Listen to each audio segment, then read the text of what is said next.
Note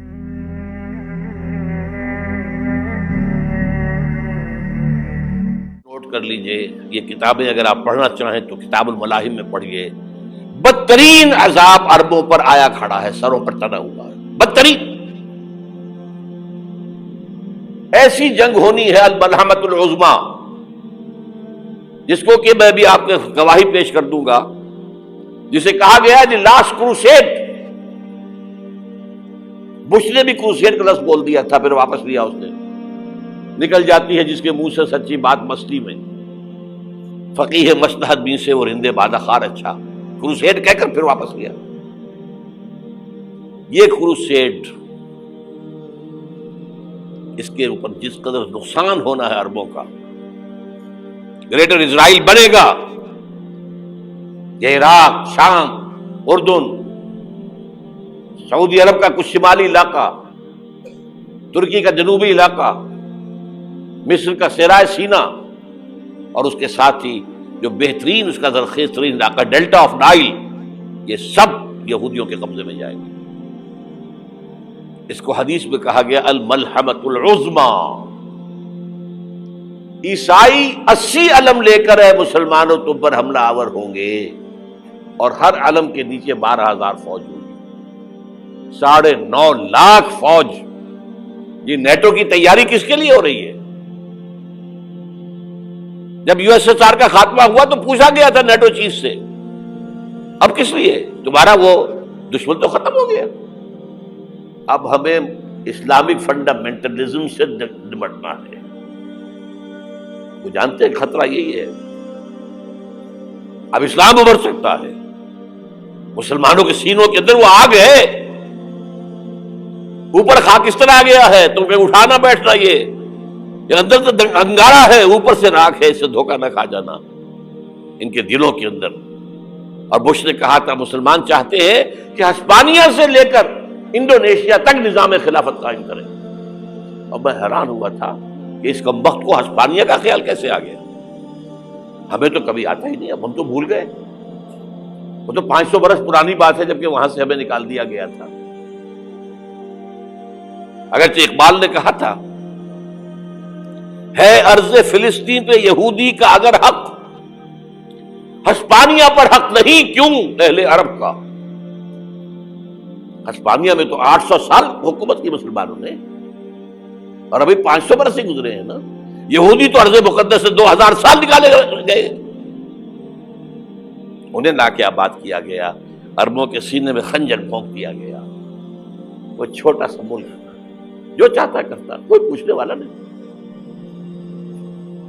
امریکہ جیسے اپنے بیٹے کی حفاظت کرے ویسے کرتا ہے اس کی۔ اور حضور نے فرمایا ہے وہ جنگ جب ہوگی تو ایک باپ کے اگر 100 بیٹے ہوں گے تو 99 ختم ہو جائیں گے، ایک بچے گا۔ یہ حدیث ہے، حدیث ہے صحیح۔ اور آپ نے فرمایا ویل للعرب من شر قد اقترب، عربوں کے لیے ہلاکت ہے، عربوں کے لیے بربادی ہے اس شر سے جو قریب آ چکی ہے۔ اور آج جس طرح انہوں نے ان کی تہذیب کو اختیار کر لیا ہے، دبئی جا کر دیکھیے، بدترین مغربی معاشرہ جو ہے وہ دبئی کے اندر ہم نے قائم کر کے دکھا دیا۔ اب سعودی عرب اس راستے پر بڑھ رہا ہے، اور اس کے بعد نمبر 2 پر جو ہے ہم پاکستانی ہیں۔ لیکن میں اس کے وہ پہلی بات جو کہہ رہا ہوں وہ تو یقینی ہے، اس میں تو احادیث صحیحہ موجود ہے۔ اگرچہ اس کے بعد پانسا پلٹے گا، پھر حضرت مہدی کا ظہور ہوگا، حضرت عیسیٰ کا نزول ہوگا، اور وہ گریٹر اسرائیل گریٹر گریو یارڈ بنے گا یہودیوں کا، ایک ایک یہودی قتل ہوگا اور دفن ہوگا۔ یہ بات میں ہونا ہے، میں پہلی بات پر پرچ کر رہا ہوں۔ وہ پانسا پلٹے گا جب پلٹے گا، ابھی جو سامنے ہے وہ کیا ہے؟ جس ملحمۃ العظمیٰ کہا حضور نے، جسے آرمگیڈون کہتے ہیں عیسائی۔ آرمگیڈون کی اگر کہیں جا کر آپ دیکھیں گے، آپ ڈکشنری میں مانی تو کیا لکھا ہے؟ A very big war which will be fought between the forces of evil and good before the end of this world. اس دنیا کے خاتمے سے پہلے خیر اور شر کی قوتوں کے درمیان بہت بڑی جنگ ہوگی، ارمجدون اسے کہتے ہیں عربی میں، اور ارمگڈون اسے کہتے ہیں انگریزی کے اندر، اور یہ بائبل کی آخری کتاب کے اندر ہے، جو اس میں کہ مکاشفات یوحنا، ریولیشنز آف سینٹ جان. یہ تو میں کہہ رہا ہوں یقین کے ساتھ، اور زیادہ دور نہیں ہے، آیا چاہتا ہے. اس لیے کہ یہودیوں کا اور عیسائی جو کنزرویٹوز ہیں، نیو کنزرویٹوز، ان کا 5 نکاتی ایجنڈا ہے متفق علیہ، جس کے تحت کہ یہ جنگ صلیبی شروع کی گئی ہے. تو سن لیجئے آپ. آرمیگیڈون نمبر 1، گریٹر اسرائیل قائم ہو جانا اس کے نتیجے میں نمبر 2، مسجد اقصی اور قبۃ الصخرہ کو گرانا نمبر 3، وہاں 3rd ٹیمپل، وہ مسجد جو حضرت سلیمان نے بنائی تھی 1000 قبل مسیح میں، پھر برباد کی تھی نبوکدنضر نے، دوبارہ بنائی گئی، پھر دوبارہ ختم ہوئی 70 عیسوی تک گری پڑی ہے. ان کا خانہ کعبہ گرا ہوا ہے 70 عیسوی سے لے کر آج تک. ایک دیوار ہے ویلنگ وال، جہاں جاتے ہیں، روتے ہیں، پیٹتے ہیں، ماتم کرتے ہیں، وہاں وہ بنے گا 3rd ٹیمپل. اور نمبر 4، اس میں لا کر رکھا جائے گا تخت حضرت داؤد کا. یہ تخت کہاں ہے اس وقت؟ یہ لندن شریف کے اندر، جو ان کی پارلیمنٹ کا جو چرچ ہے، ویسٹ منسٹر ایبے، اس میں رکھا ہوا ہے. ایک پتھر تھا جس پر بٹھا کر حضرت داؤد کی تاج پوشی ہوئی، پھر حضرت سلیمان کی ہوئی، پھر وہ پتھر رکھ دیا گیا جب حضرت سلیمان نے بنایا ہیکل مسجد اقصی، وہاں رہا وہ. ہر بادشاہ جو تھا یہودی اسی کے اوپر بٹھا کر اس کی تاج پوشی ہوتی تھی. سن 70 میں ٹائٹس نے گرایا اسے، ہیکل کو، وہ پتھر لے گیا، وہاں سے روم گیا، روم سے آئرلینڈ گیا، آئرلینڈ سے اسکاٹ لینڈ آیا، اسکاٹ لینڈ سے انگلینڈ آیا، اور اب وہ رکھا ہوا ہے 14ویں صدی عیسوی سے آج تک. وہ ویسٹ منسٹر ایبے میں رکھا ہوا، ایک کرسی کی سیٹ میں اسے بنا دیا گیا ہے تخت کی شکل میں. اب انگریزوں میں کوئی ملکہ ہو، کوئی بادشاہ ہو جس کی بھی تاج پوشی ہونی اس میں ہو. یہ لا کر رکھا جائے گا 3rd ٹیمپل میں، اور اس پر یہودیوں کے خیال کے مطابق ان کا مسیحا آئے گا جو مسیح دجال ہوگا. عیسائیوں کے خیال کے مطابق حضرت عیسیٰ آئیں گے، وہ ہمارا بھی خیال ہے حضرت عیسیٰ آئیں گے علیہ السلام. بہرحال یہ تو بعد کی باتیں ہیں نا. اس وقت جو میں عرض کر رہا ہوں، عربوں پر بہت بڑا عذاب، اور پاکستان کا معاملہ البتہ یہ ہے، میں یقین سے نہیں کہہ سکتا. ہینگنگ ان دی بیلنس، ہو سکتا ہے اللہ تعالیٰ ہم پر رحم فرمائے، ہو سکتا ہے، اگرچہ اس کی کچھ شرائط ہوں گی. چمن کے مالک اگر بنا لیں موافق اپنا شعار، اب بھی چمن میں آ سکتی ہے پلٹ کر چمن سے روٹھی بہار، اب بھی ہو سکتی ہے. اور یہ بھی ہو سکتا ہے کہ اللہ تعالیٰ نے معجزانہ طور پر ہمیں ملک دیا، ہم نے اللہ سے بدعہدی کی، وعدہ خلافی کی، غداری کی، لہذا سزا دی جائے اور ہم سے یہ ملک چھین لیا جائے. It's just possible. دور نہ سمجھے، اسے انہونی بات نہ سمجھے. جو گھیراؤ ہو رہا ہے آپ کے مغرب میں نیٹو فورسز اور مشرق میں بھارتی فورسز گدھوں کی طرح بیٹھے ہوئے انتظار کر رہے ہیں پاکستان اور ڈسٹیبلائز ہو جائے، یہاں اور بدامنی ہو جائے. اب لاہور میں پھر آج دھماکے ہو گئے ہیں. 2 دن پہلے کا دھماکہ میں سہ کے آیا ہوا ہوں، آپ کے سامنے بیٹھا ہوں. وہ جانیں بچی ہیں جو ہماری اکیڈمی کا حشر ہوا، وہ تو میں آپ کو نہیں بتا سکتا. یہ سارا کیوں ہو رہا ہے؟ تاکہ یہاں بدامنی ہو جائے اور ہمیں جواز مل جائے. مغرب سے نیٹو فورسز داخل ہو جائیں، مشرق سے بھارتی فورسز آ جائیں، اور ہمارے ایٹمی دانت توڑ کر اور پھر ہمیں بھارت کے سامنے ڈال دیا جائے. نو ڈو ایز یو لائک. یہ ان کا نقشہ ہے. ہوگا کیا وہ اللہ جانتا ہے. ہوگا وہ جو اللہ چاہے. لیکن اللہ کا چاہنا جو ہے وہ کس پر منحصر ہے؟ یہاں انقلاب برپا کرو، یہاں اسلام لاؤ. اگر دھندوں میں لگے رہو گے تو وہ خود بخود نہیں آ جائے گا انقلاب. صحابہ نے جانیں دی تھی، کتنی تکلیفیں اٹھائی تھی. 12 برس تک مکی دور کے اندر با نشہ درویشی در ساز و دمادم زن، جو پختہ شبی خدرا بر سلطنت جم سن. یوم طائف یاد ہے جو حضرت عائشہ فرماتی ہے کہ میں نے پوچھا تھا حضور سے کہ یوم احد سے زیادہ سختی بھی آپ پر کبھی آئی؟ یوم احد پر کیا ہوا تھا؟ تلوار کا وار پڑا تھا آپ کے چہرہ مبارک، یہ جو رخسار کی ہڈی ہے اس کے اندر وار گیا ہے، اوپر خود کی 2 کڑیاں تھیں وہ اس میں گھس گئیں، 2 دندان مبارک شہید ہوئے۔ وہ خود کی کڑیاں ایک صحابی نے اپنے دانتوں سے پکڑ کے کھینچنے کی کوشش کی، دانت نکل گئے، وہ نہیں نکلی، کیا جتن کر کے نکالی گئی ہوگی تو خون کا فوارہ آیا، اتنا خون گیا ہے کہ آپ بے ہوش ہو گئے، گر گئے، اور مشہور یہ ہو گیا کہ آپ کا انتقال ہو گیا، شہادت ہو گئی۔ یہ سیرت کبھی پڑھی ہے؟ حضرت عائشہ کے ہوش کا تو یہی دور تھا نا، یوم طائف میں جو آپ کی کیا تھی، بچی تھی، انہیں کیا پتا کیا ہو رہا ہے حضور کے ساتھ۔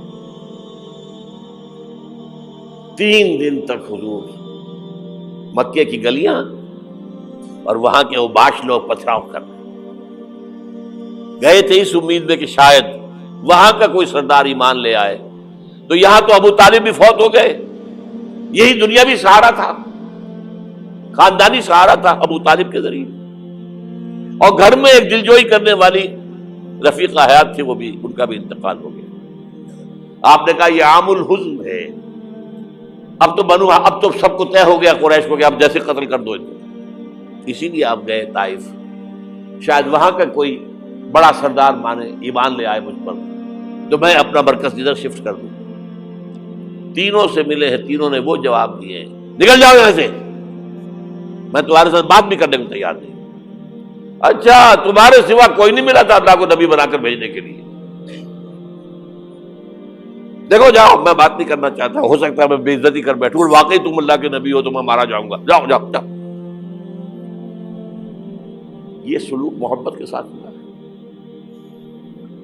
اور پھر چھوکروں کو، اسٹریٹ ارچنز جنہیں آپ کہتے ہیں، اشارہ کیا تھا، خبر لو ان کی، پتھراؤ ہو رہا ہے، ساتھ کوئی ہے ہی نہیں، ایک آدمی صرف، زید ابن حارثہ۔ اب سامنے سے پتھر آ رہے ہیں تو حضرت زید آگے آ جاتے ہیں، ڈھال بنتے ہیں، مجھے لگے پتھر حضور کو رہے، آپ پیچھے سے آ رہے ہیں، چاروں طرف سے تو ڈھال نہیں بن سکتا ایک شخص، جسم لہو لہان، خون جا کر جوتیوں میں جم گیا ہے، جوتی اتر نہیں دی۔ پھر وہاں سے واپسی پر جو دعا مانگی ہے،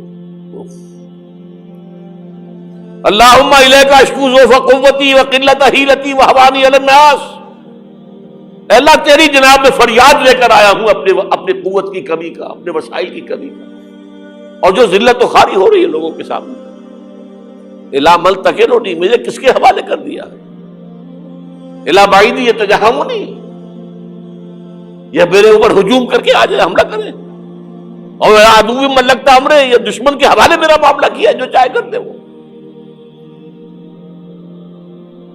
لیکن پھر عبدیت غالب آتی ہے، ان لم یکن علی غضبک فلا ابالی، اللہ اگر تو ناراض نہیں ہے تو مجھے کوئی پرواہ نہیں، سر تقسیم خم ہے جو مزاج یار میں آئے، مجھے اندیشہ یہ ہے کہ تو ناراض تو نہیں ہوئی، یہ تکلیفیں جھیلی ہے۔ سینکڑوں صحابہ نے جانوں کا نذرانہ پیش کیا ہے، احزاب کی جنگ میں فاقوں پر فاقے ہو رہے تھے، اور ان فاقوں کی حالت میں خندق کھودنے کا حکم ملا ہے، لوگوں کی کمریں دوہری ہو رہی ہیں، پتھر باندھے ہیں اپنے پیٹوں سے، اپنے چادروں کے ساتھ کس کر کمر دوہری نہ ہو جائے، اور جب صحابہ کدالیں چلا رہے ہیں تو کیا کہہ رہے ہیں، نحن الذین بایعوا محمدا علی الجہاد ما بقینا ابدا، اللہم لا عیش الا عیش الاخرہ۔ صحابہ کہتے تھے ہم وہ لوگ ہیں جنہوں نے محمد سے بیعت کی ہے کہ جہاد کرتے رہیں گے جب تک جان میں جان نکل جائے تو بات، اور جان ہے، چاہے ابھی بھوک سے کمر دوڑی ہوئی جا رہی، جان تو ہے۔ اور ایک دفعہ کہتے تھے اللہم لا عیش الا عیش الاخرہ، اللہ عیش، زندگی تو آخرت کی زندگی ہے۔ اور حضور فرماتے تھے، حضور کے بیٹھے ہوئے نہیں تھے گاؤں تکیہ لگا کر، پتھر اٹھا کر خندق میں سے لے جا کر باہر پھینک رہے تھے، جب صحابہ کہتے ہیں اللہم لا عیش الا عیش الاخرہ، حضور فرما رہے ہیں فاغفر للانصار والمہاجرہ، اے اللہ ان انصار اور مہاجرین کی مغفرت فرما دے۔ پھر حضور کی خدمت میں کچھ لوگ آئے، حضور اب یہ فاقہ ناقابل برداشت ہو گیا، دیکھیے ہم نے یہ پتھر باندھے ہوئے اپنے پیٹ کے ساتھ۔ حضور نے کرتا اٹھا کر دکھایا، وہاں 2 پتھر باندھے ہوئے۔ یہ ہے سیرت النبی۔ آپ کس چیز کو سیرت النبی سمجھتے ہیں؟ بہرحال اس موضوع پر میری ایک کتاب ہے منہج انقلاب نبوی، کہ انقلاب کیسے آیا تھا۔ اگر دل میں ذرا بھی آرزو پیدا ہو گئی ہو کہ اللہ قبول کر لے مجھے قبول کر لے اس کام کے لیے، تو وہ کتاب آپ کے لیے مسٹ ہوگی۔ آج پھر اس گفتگو کے حوالے سے بات چیزیں تازہ کرتا ہوں۔ اس وقت عالمی سطح پر یہودی جمع عیسائی بریکٹ میں کر لیجیے، اور امریکہ جمع یورپ یہ بریکٹ میں کر لیجیے، ان کا اندر معاملہ کیا ہے؟ اصل جو ہے اس میں پیچھے مائنڈ ہے، ماسٹر مائنڈ، سازشی ذہن، وہ یہود کا ہے۔ باقی عیسائی اعلی کار بن گئے ہیں۔ جو 100% اعلی کار ہے یہود کا، وہ پروٹیسٹنٹس ہیں۔ پروٹیسٹنٹزم یہود ہی نے پیدا کرایا تھا۔ یہود ہی نے یورپ کے اندر سود کا رواج شروع کروایا، ورنہ سود حرام تھا۔ وہاں پر بھی یوزری بھی اور کمرشل انٹرسٹ بھی دونوں حرام تھے، یہ یہودیوں نے کروایا۔ اور پھر پہلا بینک بنوایا ہے انگلستان کے اندر، بینک آف انگلینڈ۔ اور جو پوپ کے خلاف بغاوت کرائی، تو پہلی بغاوت ہوئی انگلستان کے اندر، جو چرچ آف انگلینڈ علیحدہ ہو گیا پوپ سے، اور اسی کو یہودیوں نے قرار دیا یہ ہمارا ماڈرن اسرائیل ہے، یہ اسرائیل ہمیں دیا ہے گاڈ نے، یہ جو ہے برطانیہ۔ اس کے کچھ عرصے کے بعد یہی جو ہے ایکسوڈس ہوا ہے، اور وہ امریکہ میں جا کے آباد ہوئے۔ لہذا امریکہ کو بھی جیوز نے کہا ہے دس از اندر اسرائیل، یہ ہے ہمارے اصل اسرائیل، ماڈرن اسرائیل یہ ہے۔ اس لیے کہ جو انہیں وہاں پر اقتدار حاصل ہوا ہے، جو قوت حاصل ہوئی ہے، جس قدر دولت انہوں نے وہاں جمع کی ہے، وہاں کے جس طریقے سے جکڑ لیا ہے حکومتوں کو، فرنگ کی رگے جہاں پنجے یہود میں ہے۔ ٹھیک 100 سال پہلے علامہ اقبال یہ مشاہدہ کر کے آ گئے تھے یورپ میں، اور کون دیکھنے والا تھا کہ وہاں کیا ہو رہا ہے، بیہائنڈ دی سین کیا ہے، سامنے کیا ہے، پردے کے پیچھے کیا ہے۔ فرنگ کی رگے جہاں پنجے یہود میں ہے۔ اس وقت فرنگ کا امام تھا برطانیہ، یہ وہ سلطنت تھی جس پر سورج کبھی غروب نہیں ہوتا تھا۔ آج وہ فرنگ کا امام امریکہ ہے۔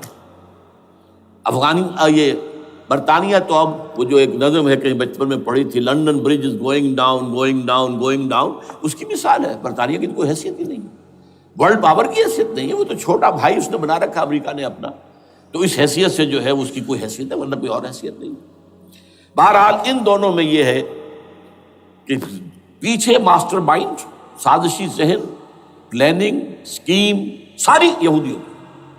اعلی کار امریکہ سب سے بڑھ کر، اس کے بعد برطانیہ ہے، اور اس میں اصل پروٹیسٹنٹس، ان میں بیپٹسٹ، ان میں اس سے بھی آگے بڑھ کر ایونجلسٹ، جن کو کہتے ہیں بورن اگین کرسچنس، جن کو کہتے ہیں نیو کنزرویٹو کرسچنس، یہ تمام اصطلاحات آپ اخبارات میں پڑھتے ہوں گے، ان کو گروپ کر لیجیے۔ یہ اصل اعلی کار، ان کو ایک نیا نام دیا گیا ہے کرسچین زائنسٹ۔ ایک یہودی زائنسٹ ہیں، سارے یہودی زائنسٹ نہیں ہیں، بہت سے یہودی ہیں جو یہ زائنسٹ کے مخالف ہیں۔ چنانچہ میری ہیوسٹن میں ملاقات ہوئی تھی ڈاکٹر وشو گرانٹ، بہت بڑا پروفیسر ایمیریٹس یہودی، لیکن یہ کہ اس نے کہا، بڑے اجتماع میں کہا، ہمارا اجلاس تھا وہاں پر، ہم نے یہ جو ہے بلایا تھا ایک یہودی، ایک عیسائی اور ایک مسلمان، تینوں جو ہیں وہ تقریریں کریں۔ انہوں نے کہا تھا کہ وی آر ناٹ سپورٹنگ اسرائیل۔ اس نے وہ عیسائی جو آیا ہوا تھا پروفیسر، اس کی طرف they are supporting Israel, we are not supporting Israel. اسی طرح میری جو ہوئی تھی round table conference, round table, اس میں ایک یہودی پروفیسر تھے، وہ ہسٹری کے پروفیسر، میں نام بھول رہا ہوں ان کا، انہوں نے کہا آئی ایم اینٹی زائنزم، میں زائنزم کے خلاف ہوں۔ تو زائنزم جو ہے اصل میں ایک سیکولر یہودیوں کی تحریک ہے، اور اس کے سب سے بڑے سپورٹرز کرسچین زائنسٹ وہ امریکہ میں بیٹھے ہوئے۔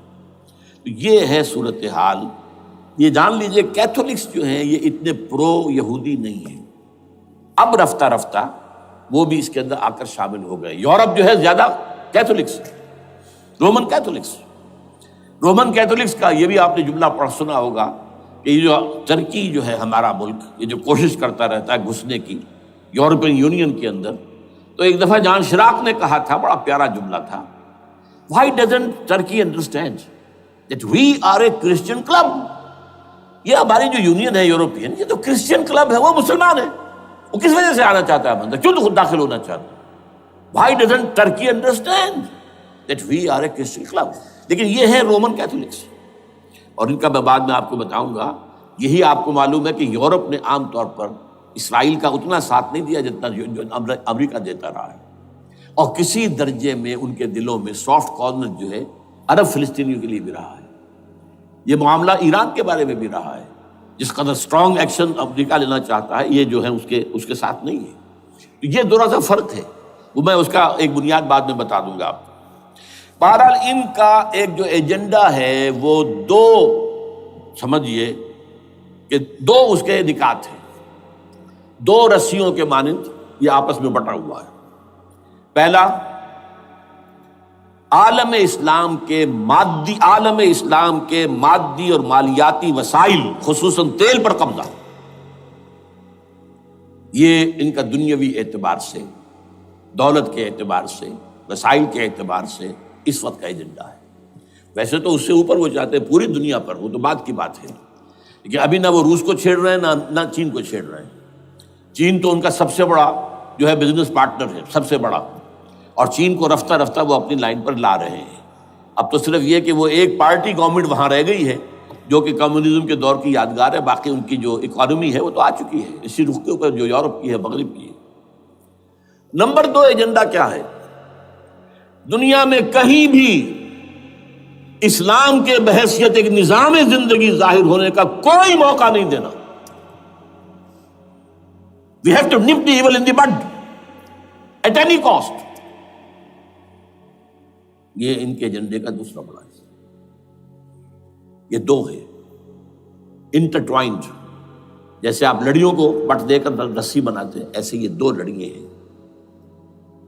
اسلام کا پولیٹیکل سوشو اکنامک سسٹم کہیں نہ آ جائے دنیا میں، ہو نہ جائے آشکارا شر پیغمبر کہیں، یہ ابلیس نے کنکلوڈ کیا ہے، وہ جو ابلیس کی مجلس شورا ہے، ہو نہ جائے آشکارا شر پیغمبر، کہیں ایسا نہ ہو کہ پیغمبر کی شریعت دنیا کے سامنے آ جائے، پیغمبر کا نظام آ جائے۔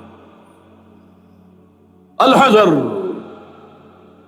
آئین پیغمبر سے 100 بار الحذر، حافظ ناموس زن، مرد آزما مرد آفری، یہ معاشرتی نظام ہو گیا۔ موت کا پیغام ہر نوع غلامی کے لیے، نہ کوئی فخفور و خاکہ نہ گدائے رہنشی، یہ سیاسی نظام آ گیا، اور کرتا ہے دولت کو ہر آلودگی سے پاک و صاف، منعموں کو مال و دولت کا بناتا ہے امین۔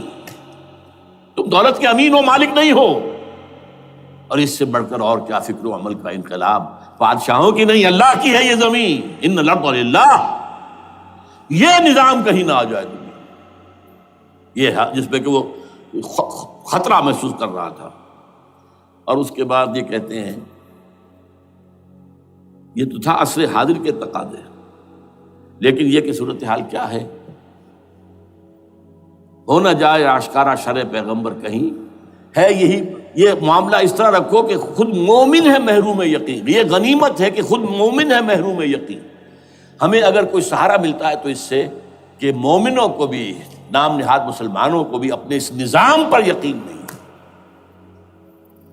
وہ نماز پر یقین رکھتے ہیں، روزے پر رکھتے ہیں، زکوٰۃ کو بھی دو بھی اللہ تعالیٰ جس کو توفیق دیتا ہے، حج کرتے ہیں، عمرے کرتے ہیں، یہ ہے سب، لیکن یہ کہ یہ غنیمت ہے، چشم عالم سے رہے یہ پوشیدہ یہ آئین تو خوب۔ وہ ابلیس کہتا ہے کہ یہ آئین چشم عالم سے پوشیدہ رہنا چاہیے، یہ غنیمت ہے کہ خود مومن ہے محروم یقین۔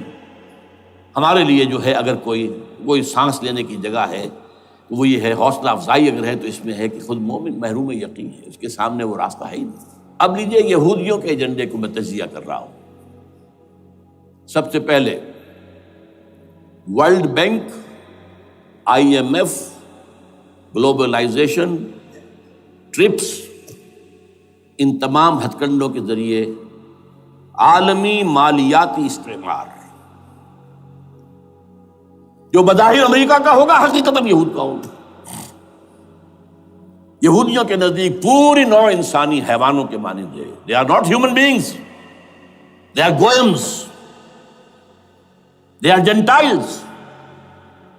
یہ انسانی شکل میں حیوان ہیں، اور جیسے حیوانوں کو ایکسپلائٹ کرنا، استعمال کرنا انسانوں کا حق ہے، گھوڑے کو آپ باندھتے رہے ہیں نا ٹانگے کے آگے، اور بیلوں سے آپ ہل جتواتے رہے ہیں، تو جیسے یہ حق ہے ایسے ہمارا حق ہے پوری دنیا کے جو ہے وسائل ان کو کھینچیں۔ ہاں جیسے گھوڑے اور بیل کو بھی کچھ نہ کچھ دانہ تو ڈالنا پڑتا ہے، چارہ تو دینا پڑتا ہے، تو ان کو بھی کچھ دو۔ یہ پوری نوع انسانی ورکرز بن کر رہ جائے، حیوان بن جائیں، بالکل شہوت کے غلام بنا دو انہیں، اخلاقی اقدار کا بیڑا غرق کر دو، خاندانی نظام کو تہوبالا کر دو۔ یہ باقاعدہ جو protocols of the elders of the Zion تھے ان سب میں موجود ہے، لکھا ہوا، جو 1897 میں انہوں نے پاس کیا اپنا پروگرام، بیسل میں، سوئٹزرلینڈ کا ایک شہر ہے۔ Protocols of the elders of the Zion, ان کو حیوان بنا دو، بس حیوانوں سے کام لیتے رہو۔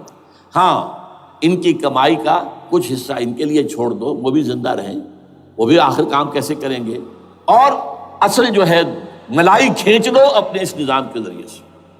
World bank, IMF، stock exchange, TRIPS, globalisation, اس کے ذریعے سے عالمی مالیاتی استعمار۔ نمبر 2، ایک ہے ان کا ایجنڈا، یہ تو عالمی ہے، دوسرا ایجنڈا کیا ہے؟ وہ لوکل ہے۔ وہ کیا ہے؟ گریٹر اسرائیل کا قیام، جس میں مصر کا سارا زرخیز علاقہ شامل ہوگا، جو ڈیلٹا کا علاقہ کہلاتا ہے اس کا، جہاں کے اس وقت کے بادشاہ نے، حضرت یوسف علیہ السلام کے زمانے کے بادشاہ نے، وہ فرعونہ کے خاندان میں سے نہیں تھا، وہ عرب تھا، عربوں ہی سے کسی وقت کوئی قوم آئی تھی جو کہ مصر پر قابض ہو گئی تھی، اس نے حضرت یوسف کے خاندان کو لا کے وہاں آباد کیا، بہترین جشن کا علاقہ کہلاتا ہے، بہترین۔ وہ کہتے ہیں ہمارا ہے، ہم رہے وہاں پر کئی سو برس تک رہے، عراق ہمارا ہے، وہاں ہمیں قید میں رکھا گیا، نبوکدنضر لے گیا تھا۔ عرب کا شمالی حصہ جو ہمارا ہے، وہاں خیبر میں یہودی قلعے تھے، اور وہاں مدینے کے اندر جو ہے 3 قبیلے یہودی تھے جنہیں محمد نے صلی اللہ علیہ وسلم نے وہاں سے نکال باہر کیا تھا۔ یہ جارڈن یہ ترکی کا بھی کچھ حصہ ہمارا ہے، باقی پورا لبنان اور پورا فلسطین، یہ سب اس کے اوپر بنے گا ایک greater Israel. This is there local agenda, اور اس کے لیے ضروری ہے ایک بہت بڑی جنگ، ایسے آسانی سے نہیں ہو جائے گا۔ آرمگیڈون، جس کو حضور نے فرمایا الملحمۃ العظمی، الملحمۃ الکبریٰ، بہت بڑی جنگ، جس کی خوفناکی اور تباہ ناکی کا اندازہ اس سے کیجیے، حضور فرماتے ہیں کہ اگر ایک باپ کے 100 بیٹے یا ایک دادا کے 100 پوتے ہوں گے تو ان میں سے 99 ختم ہو جائیں گے، ایک بچے گا۔ اور ایک جگہ فرماتے ہیں اتنی اموات ہوں گی، اتنی لاشیں ہوں گی کہ ایک نفاست پسند پرندہ جو ہے، جو گندگی پہ نہیں اترنا چاہتا، ایک تو ہے یہ کوے، چیلیں، گدھ، وہ تو گندگی ہی کی تلاش میں ہے مردار کھانے کے لیے، وہ تو لاشوں کو نوچ رہے ہوں گے۔ وہ پرندہ جو ہے نفاست پسند پرندہ، وہ نہیں اتر سکے گا، اڑتا اڑتا چلا جائے گا، لیکن لاشوں کا سلسلہ ختم نہیں ہوگا، یہاں تک کہ تھک ہار کر لاشوں پر گر جائے گا۔ یہ دور نہیں ہے، اس لیے کہ اس پر متفق ہیں یہودی بھی اور عیسائی، پروٹسٹنٹس، عیسائی اس کے اوپر پوری طرح متفق ہیں۔ آرمگیڈون، جسے آپ 3rd ورلڈ وار کہہ لیں، الملحمۃ العظمیٰ کہہ لیں، الملحمۃ الکبریٰ کہہ لیں حضور کے الفاظ میں، یہ آئے گی۔ اس کے نتیجے میں گریٹر اسرائیل بنے گا۔ نمبر 3، پھر بنے گا 3rd ٹیمپل، جو ٹائٹس نے گرا دیا تھا 70 میں، سن 70 عیسوی، جسے گرے ہوئے کتنا عرصہ ہو گیا؟ 2008، اندازہ کر لیجئے 1800 کتنے برس ہو چکے۔ وہ دوبارہ بنائیں گے 3rd ٹیمپل، اور اس کے لیے مسجد اقصیٰ کو گرائیں گے، اور ڈوم آف دی راک، قبۃ الصخرہ، وہاں لا کر پھر اس میں کنگ ڈیونز تھرون لا کے رکھا جائے گا، یہ بھی میرے علم میں پہلی مرتبہ اسی ٹرمپٹ رسالے سے آیا. وہ کیا ہے؟ حضرت داؤد کا. آج سے کتنے ہزار سال پہلے کی بات ہے، اندازہ کیجیے. 1000 قبل مسیح، اور یہ اب 2000 ہو گیا عیسوی، 3000 برس تو ہو گئے. وہ کیا تھا؟ ایک پتھر تھا جس پر بٹھا کر حضرت داؤد کی تاج پوشی کی گئی تھی. پھر اسی پر حضرت سلیمان کی تاج پوشی ہوئی، پھر اسی پر ان کے بادشاہ آتے رہے، تاج پوشی ہوتی گئی. ٹائٹس نے جب گرایا ہے سن 70 عیسوی میں یروشلم کو برباد کیا، 1,33,000 یہودی ایک دن میں قتل کیے، ایک دن میں، باقی نکال دیا، بھاگ جاؤ یہاں سے. اس کو کہتے ہیں diaspora, that started in 70 AD. یہ منتشر ہو گئے، جس کا جہاز سنگھ سمایا چلا گیا، یورپ میں چلے گئے، شمالی افریقہ میں، مسلمان ملکوں میں، انڈیا میں آ گئے، ایران میں آ گئے، سب جگہ وہاں سے نکال دیے گئے، ڈائسپورا. بہرحال وہاں سے وہ ٹائٹس وہ پتھر لے گیا، وہ روم میں لے گیا. روم سے کسی طرح وہ آئرلینڈ پہنچ گیا. آئرلینڈ پیور کیتھولک ملک ہے، آپ کو معلوم ہوگا، اور وہاں پر پروٹیسٹنٹس کی اور کیتھولکس کی جنگیں ہوتی رہتی ہیں. کبھی بھی شیعہ سنی مسلمانوں کی اس طور سے خانہ جنگی نہیں ہوئی ہے جیسے کہ وہاں ان دو عیسائیوں میں، کیتھولکس اور پروٹیسٹنٹس میں ہوتی ہے. وہ رومن کیتھولک ملک ہے بیچ میں. وہاں سے وہ انگلینڈ میں آیا. انگلینڈ میں جب آ گیا، بلکہ وہاں سے اسکاٹ لینڈ سے انگلینڈ میں پھر اس کو ایک کرسی کے اندر اس کی سیٹ کی حیثیت سے بنا کر ایک تھرون کی شکل دے دی گئی. اور وہ جو ویسٹ منسٹر ایبے ہے، برطانیہ کے پارلیمنٹ کے ساتھ جو چرچ ہے، ویسٹ منسٹر ایبے، وہاں اس کو لا کے رکھ دیا گیا. اس وقت سے برطانیہ کے بادشاہوں اور ملکاؤں کی تاج پوشی وہاں ہوتی ہے. تو ایک یہ ہے کہ پھر اس کو لا کر وہاں رکھیں گے. اب یہاں سے اختلاف ہے، یہ نوٹ کر لیجیے. یہاں تک عیسائیوں کا، یہودیوں کا ایجنڈا ایک، یہاں اختلاف ہے. یہودیوں کے نزدیک ان کا مسیح آئے گا اور وہ وہاں بیٹھ کر پوری دنیا پر راج کرے گا. وہ مسیح جس کی خبر دی گئی تھی شروع کی کتابوں میں، جو تورات کی ابتدائی کتابیں ہیں، وہ تو حضرت مسیح کی شکل میں آ گئے. دی پروفیسی واز فلفلڈ. یہودیوں نے نہیں مانا، انہیں تو قرار دیا جادوگر ہے، کافر ہے، مرتد ہے، ولد الزنا ہے، اور اپنے بس پڑتے سوری پر چڑھوا دیا. وہ دوسری بات ہے، اللہ نے کیا کیا وہ ایک علیحدہ مسئلہ ہے. چنانچہ یہ کہ دی سچویشن از ویکنٹ، وہ مسیحا کی جگہ ابھی باقی ہے ان کی، and they are waiting for ہم. تو وہ آئے گا اور وہ یہاں اس تخت داؤد پر بیٹھ کر پوری دنیا پر حکومت کرے گا. عیسائیوں کا کہنا کیا ہے کہ در حقیقت حضرت مسیح نازل ہوں گے، سیکنڈ کمنگ آف جیسس، جس کو ہم بھی مانتے ہیں. اگرچہ ہوگا کیسے، حالات و واقعات کا کیا ہمارے نزدیک رنگ ہے وہ کچھ مختلف ہے، وہ میں اس کو بیان نہیں کر سکتا. حضرت مسیح علیہ السلام پھر اس تخت پر بیٹھیں گے ان کے عیسائیوں کے مطابق. چنانچہ پوپ جو مر گیا ہے، پال سیکنڈ، اس کو یہ ٹرمپٹ والے کہتے ہیں شیطان. اور ان کا کہنا یہ ہے کہ اس شیطان نے the old ancient holy Roman empire کو ریوائیو کیا ہے یونائٹڈ یورپ بنا کر. اور ان کا مقصد کیا ہے کہ یہ فلسطین میں ایک رومن کیتھولک حکومت قائم کرنا چاہتے ہیں. یہودی اپنی حکومت چاہتے جو ہے، اور وہ اپنی حکومت چاہتے ہیں. یہ ان کا کہنا ہے. یہ میں نہیں جانتا کہ اس میں کس حد تک ان ایک دوسرے پر الزام درست ہے. لیکن جیسے کہ آپ کو معلوم ہے کہ انڈونیشیا کے اندر بھی ہوا تھا، ایک جزیرے کو تقسیم کر دیا، ایک حصہ جو ہے اس کا وہ رومن کیتھولک ریاست بن گیا. شاید نائجیریا میں بھی اس طرح کا معاملہ ہوا ہے کچھ تھوڑے علاقے کے اندر، وغیرہ وغیرہ. تو یہ ہے. لیکن بہرحال یہ ان کا. عیسائیوں کا معاملہ کیا ہے؟ میں نے جیسا کہ بتایا کہ یہ تو اس ایجنڈے کے اندر متفق ہے، اور عیسائی بھی ورلڈ ڈومینیشن، مالیاتی جو ہے استعمار، اس کے لیے کوشاں ہیں. لیکن ان کے نزدیک حضرت عیسیٰ ابن مریم آئیں گے علیہ الصلوۃ والسلام، اور وہ حکومت کریں گے. اس پورے ڈرامے کا اسکرپٹ پورا یہودیوں کا لکھا ہوا ہے، اور انہی کی سازش اس پورے ڈرامے کے پیچھے ہے. البتہ بظاہر اس ڈرامے کا بڑا کیریکٹر جس سے آپ ہیرو کہیں وہ امریکہ ہے، اور اس کے تابع یورپ بھی ہے. یہ ہے عالمی سطح پر معاملہ اس وقت. ویسے میری 2 کتابیں جو ہیں اس پر کتابچے ہیں. 4 سال پہلے میں نے اسی مقام پر 2 تقریریں کی تھی. ایک موجودہ عالمی حالات اور اسلام کا مستقبل۔ وہ دوسرا حصہ جو میں اس وقت نہیں چھیڑ رہا، ہوگا کیا اصل میں، جس میں یہ ہے کہ کہیں اسلامی ریاست قائم ہو، خلافت کا نظام قائم ہوگا کہاں ہوگا یہ میں بحث نہیں کر رہا۔ حضرت مہدی کا ظہور ہوگا، وہ آئیں گے عرب کے اندر۔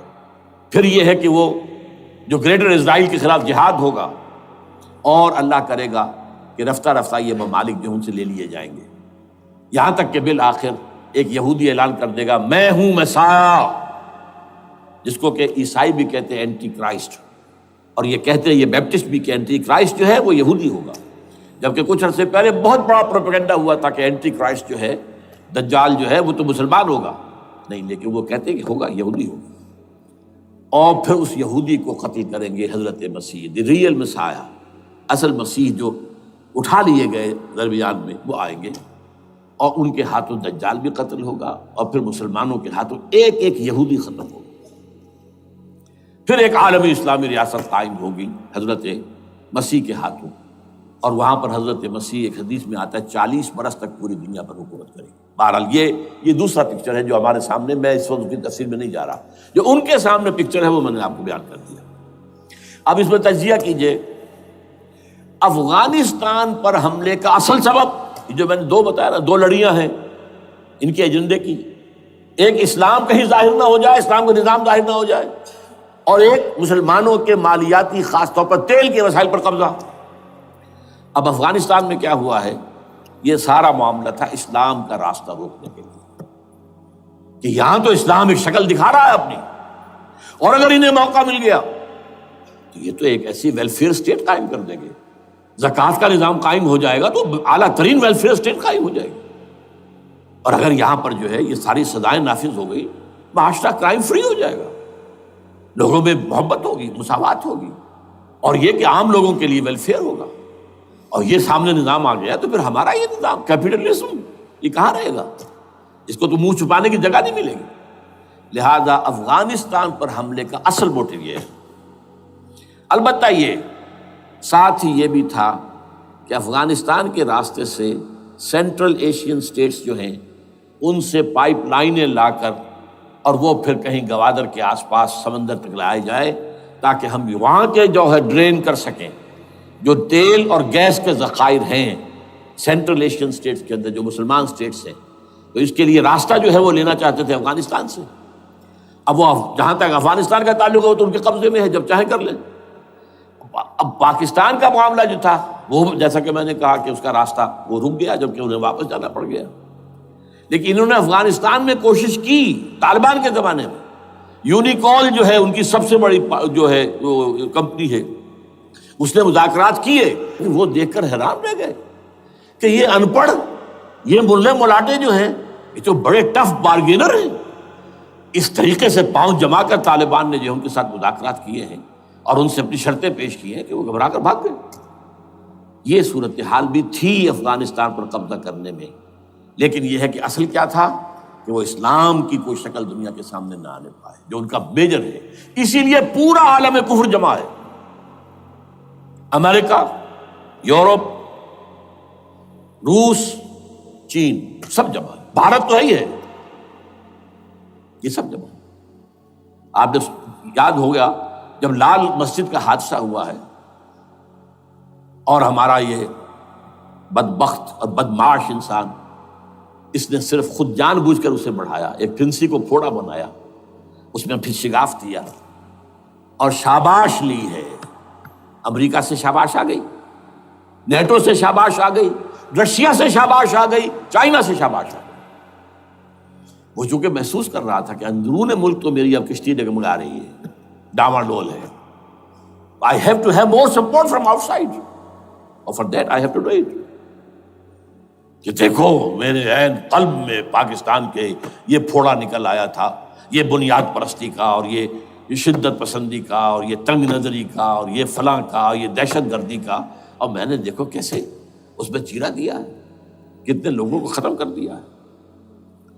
اچھا، اس میں یہ بھی ذہن میں رکھیے کہ افغانستان کے بارے میں یہودیوں کے علم میں ہے کہ حضور کی حدیثیں کیا ہے۔ حضور کی حدیث ہے یخرج من خراسان رایات سود خراسان کے علاقے سے کالے جھنڈے لے کر فوجیں چلیں گی، لا یردھا شیء، کوئی طاقت ان کو رخ نہیں موڑ سکے گی، حتیٰ تنصب ایلیا، یہاں تک کہ وہ آ کے بیت المقدس میں جھنڈے گاڑ دیے جائیں۔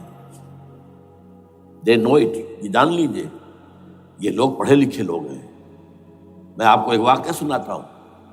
جب 1967 میں یہودیوں کو فتح ہوئی بہت بڑی، اور پورا یروشلم اب ان کے قبضے میں آ گیا، ایسٹ یروشلم جو کہ ابھی جارڈن کے قبضے میں تھا، تو جب موشے دایان تھا وہ کانا، وہ داخل ہوا فاتح کی حیثیت سے، تو اس کے ساتھ ایک ربائی تھا بہت بڑا، چیف ربائی یہودیوں کا بہت بڑا عالم، اور وہ رو پڑا، تھا تو فتح کا وقت، خوشی کا، رویا۔ So this is the beginning of the end, یہ الفاظ آئے اخبارات کے اندر، گویا کہ اب یہ آخری ڈرامہ جو ہے شروع ہو گیا ہے۔ وہ آخری ڈرامہ انہیں معلوم ہے ان کی تباہی پر ختم ہونا ہے۔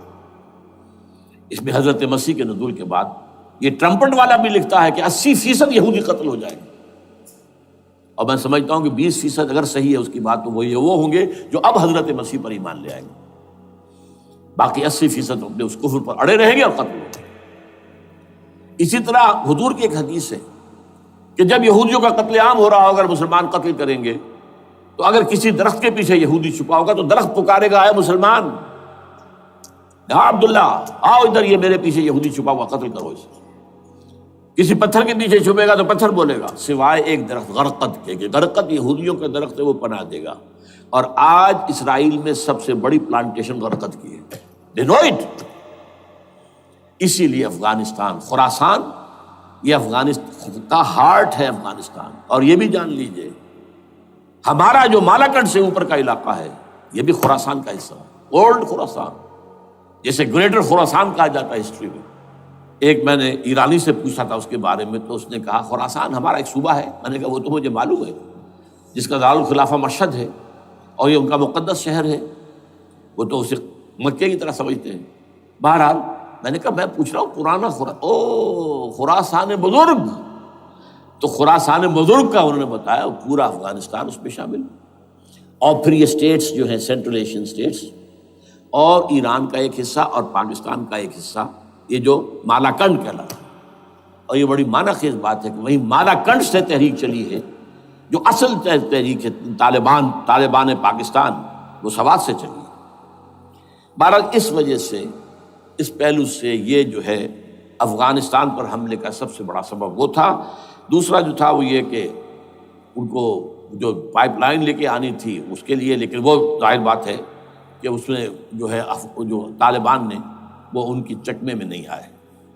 اس پر ایک کتاب ہے کہ جو انگریزی میں ہے عابد اللہ جان کی، Afghanistan the genesis of the last crusade, Afghanistan سے آخری صلیبی جنگ کا سلسلہ شروع ہو رہا ہے۔ بہت جو ہے چشم کشا ہے، معلومات افزا ہے، انگریزی میں ہے۔ اچھا، عراق میں معاملہ برعکس تھا۔ عراق میں تیل کا معاملہ بھی تھا تو صرف امریکہ کا تھا۔ جو یورپ ہے وہ زیادہ تر کیسپین کے ایریا کے تیل کی طرف نگاہیں رکھتا ہے۔ یہ جو ہے یہ اصل میں سارا جو ہے یہ امریکہ کا معاملہ ہے۔ اور دوسری طرف یہ کہ یہاں کو مذہبی سلسلہ نہیں تھا، حالانکہ تھا، وہ یہودیوں کا تھا۔ وہ کیا تھا؟ Extension, first step towards the establishment of greater Israel. یہ بات اچھی طرح سمجھ لیجیے۔ یہاں پہ تیل کا معاملہ بھی، میں نے کہا تھا نا، دو لڑیاں ہیں جو چل رہی ہیں۔ تیل کا معاملہ یہاں خاص طور پر عراق کے اندر زیادہ، افغانستان میں بہت کم۔ لیکن یہ کہ یہاں پر بھی جو اصل ہے، بیہائنڈ دی سین، جو اصل چیز کیا ہے کہ گریٹر اسرائیل کے قیام کی طرف پہلا قدم۔ میں یاد دلاتا ہوں آپ کو، جب فرسٹ گلف وار ہوئی تھی جس میں عراق کا بھرکس نکال دیا گیا تھا، اس کے اختتام پر کہا تھا شوارز کرافٹ، جو ان کا کمانڈر ان چیف تھا الائڈ فورسز کا، اس نے صاف کہا تھا، مجھے آج تک ایک ایک لفظ یاد ہے، We fought this war for the protection of Israel.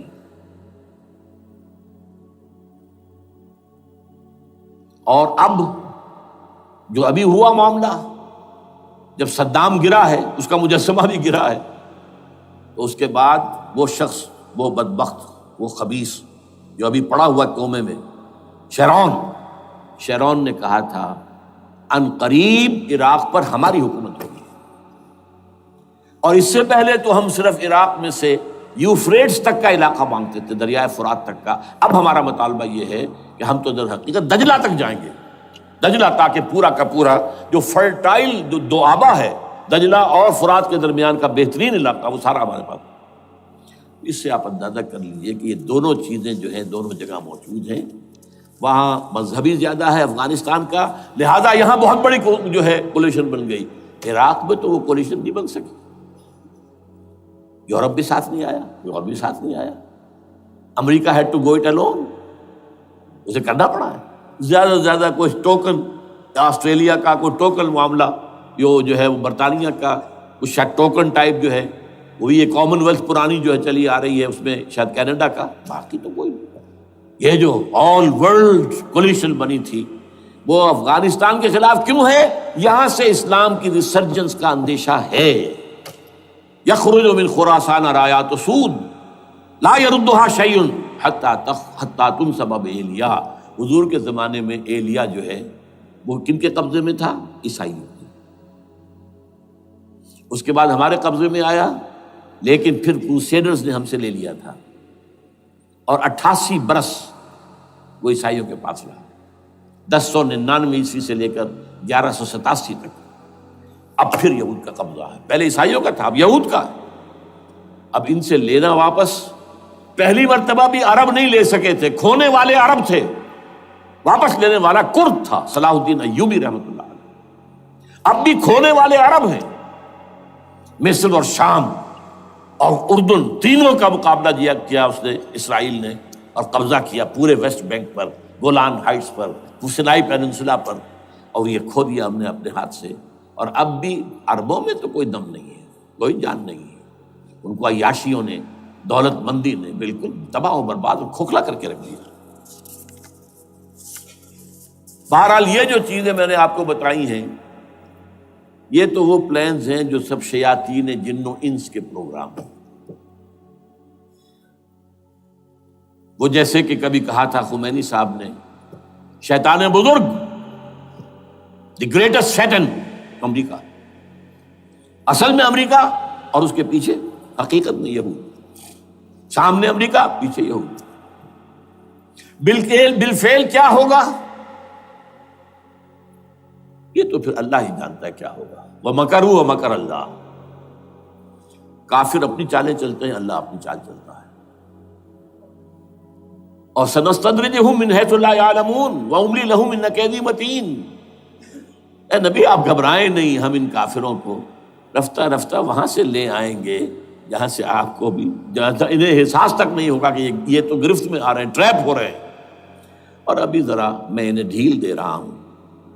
میں املی لہم ان قیدی متین، میری چال بہت مضبوط ہے۔ وہ اللہ کیا کرے گا وہ میں نے آپ کو بتایا، جھلک دکھا دی ہے۔ انشاءاللہ اسی علاقے میں پاکستان اور افغانستان، اور اس کا ہارٹ ہوگا یہ پشتونستان، سرحد اور مشرقی افغانستان مل کر پشتونستان، پشتون اسی مشرقی اس میں ہے، پاکستان کا مغربی صوبہ ہے، شمال مغربی سرحدی صوبہ، یہ ہارٹ، اور پھر پاکستان اور افغانستان، انشاءاللہ یہی ہوگا۔ اور پھر یہ کہ یہاں سے فوجیں جائیں گی جو حضرت مہدی کی حکومت جمائیں گی عرب کے اندر۔ عربوں میں جان نہیں ہے کہ وہ مہدی کی حکومت کو جما سکے۔ یخرج ناس من المشرق یؤتون للمہدی یعنی سلطان ہی، مشرق کی طرف کے کسی ملک سے فوجیں آئیں گی جو مہدی کی حکومت قائم کریں، عربوں میں دم نہیں۔ بہرحال ہوگا کیا، وہ میں نے کہا کہ یہ تو اللہ کے ہاتھ میں ہے۔ اب یہ کہ کرنا کیا چاہیے، یہ ہے میری تقریر کا آخری حصہ۔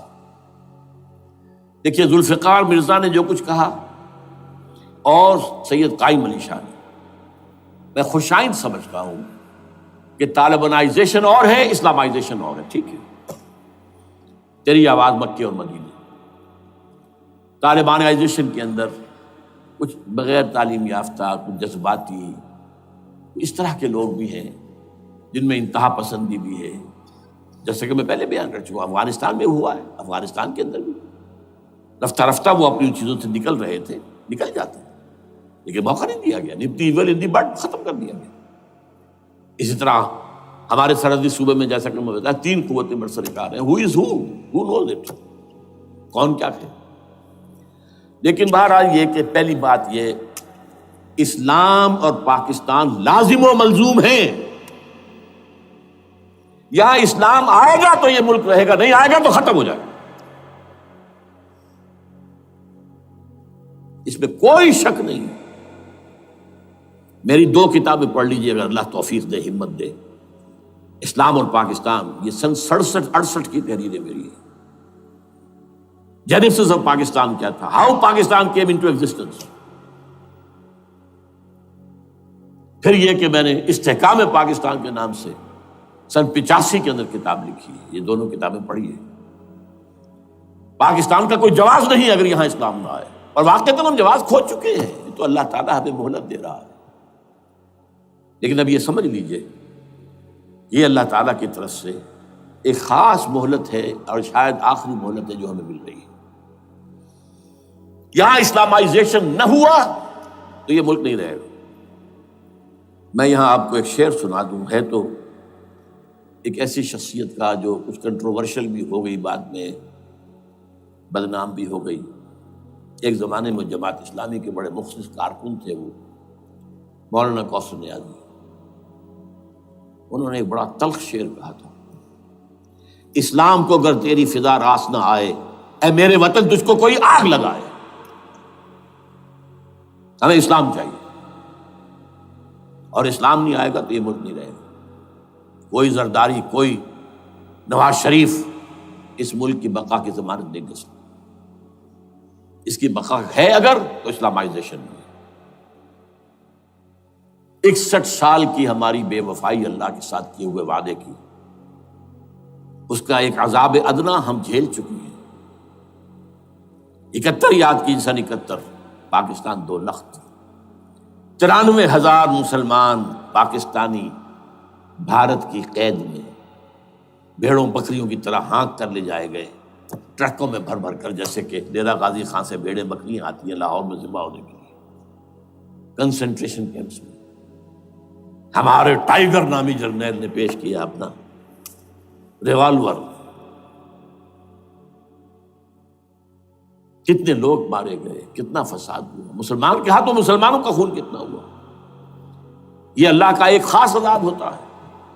میں نے وہ آیت آپ کو سنائی تھی، قل هو القادر على ان يبعث عليكم عذابا من فوقكم او من تحت ارجلكم۔ اے نبی سے کہہ دیجیے اللہ اس پر قدرت رکھتا ہے، جب چاہے تم پر کوئی عذاب اوپر سے بھیج دے، تمہاری زمین کے نیچے سے نکال دے۔ زلزلہ آیا تھا کہ نہیں؟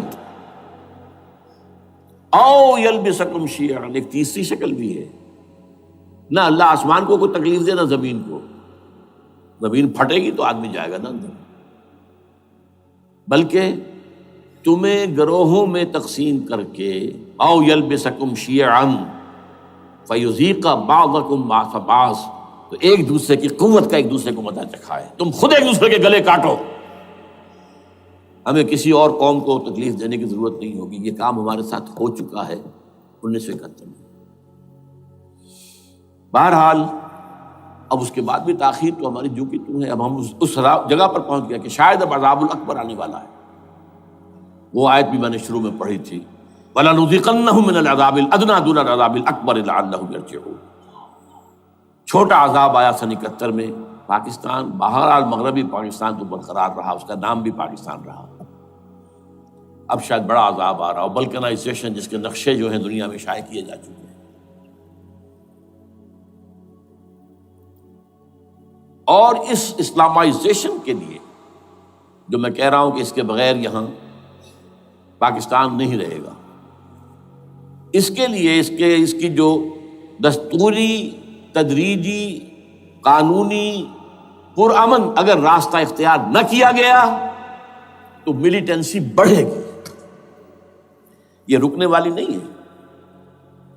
یہ جو اوپر کا جو علاقہ ہے، ایک ٹرائنگل ہے جس کا نقشہ کھینچا ہے ایک بہت بڑے مصری ادیب اور مورخ نے، شکیب ارسلان ان کا نام تھا۔ انہوں نے کہا ہے کہ یہ پامیر سطح مرتفع جو ہے پامیر، جسے روف آف دی ورلڈ کہا جاتا ہے، اس سے پہاڑوں کے سلسلے نکلتے ہیں، کوئی چین کی طرف چلا گیا، کوئی تبت کی طرف چلا گیا، جو قراقرم ادھر آ گیا پاکستان کی طرف، ہمالیہ آ گیا پاکستان انڈیا کی طرف، ادھر ہندو کش چلا گیا افغانستان میں. یہ سب جیسے کہ ایک جو پہیا ہوتا ہے اس کے جو لگے ہوتے ہیں اسپوکس جنہیں کہتے ہیں. اس نے کہا کہ ایک طرف ہمالیہ اور ایک طرف ہندو کش، اس کے درمیان میں جو قوم رہتی ہے، اب نوٹ کر لیجیے، یہ ہمالیہ کا اینڈ جو ہے مغربی، وہ کیا ہے، یہ نتیا گلی وغیرہ اسی کا حصہ ہے، اس کے بعد ختم. دریائے سندھ بہہ رہا ہے لیکن اوپر جا کر وہ ٹرن دیتا ہے رائٹ کو، تو پھر اب وہ قراقرم اور ہمالیہ کے درمیان جاتا ہے، یہاں تک کہ انڈیا سے جو اس کا داخلے کا راستہ آ جاتا ہے. لیکن یہ جو ہے یہ درمیانی راستہ، یہ اصل میں ہندو کش ادھر اور ہمالیہ ادھر، اس کے درمیان جو قوم آباد ہے. اور اس ٹرائنگل کا بیس ہے مالاکنڈ کا پہاڑ، مالاکنڈ، ہمالیہ، ہندو کش.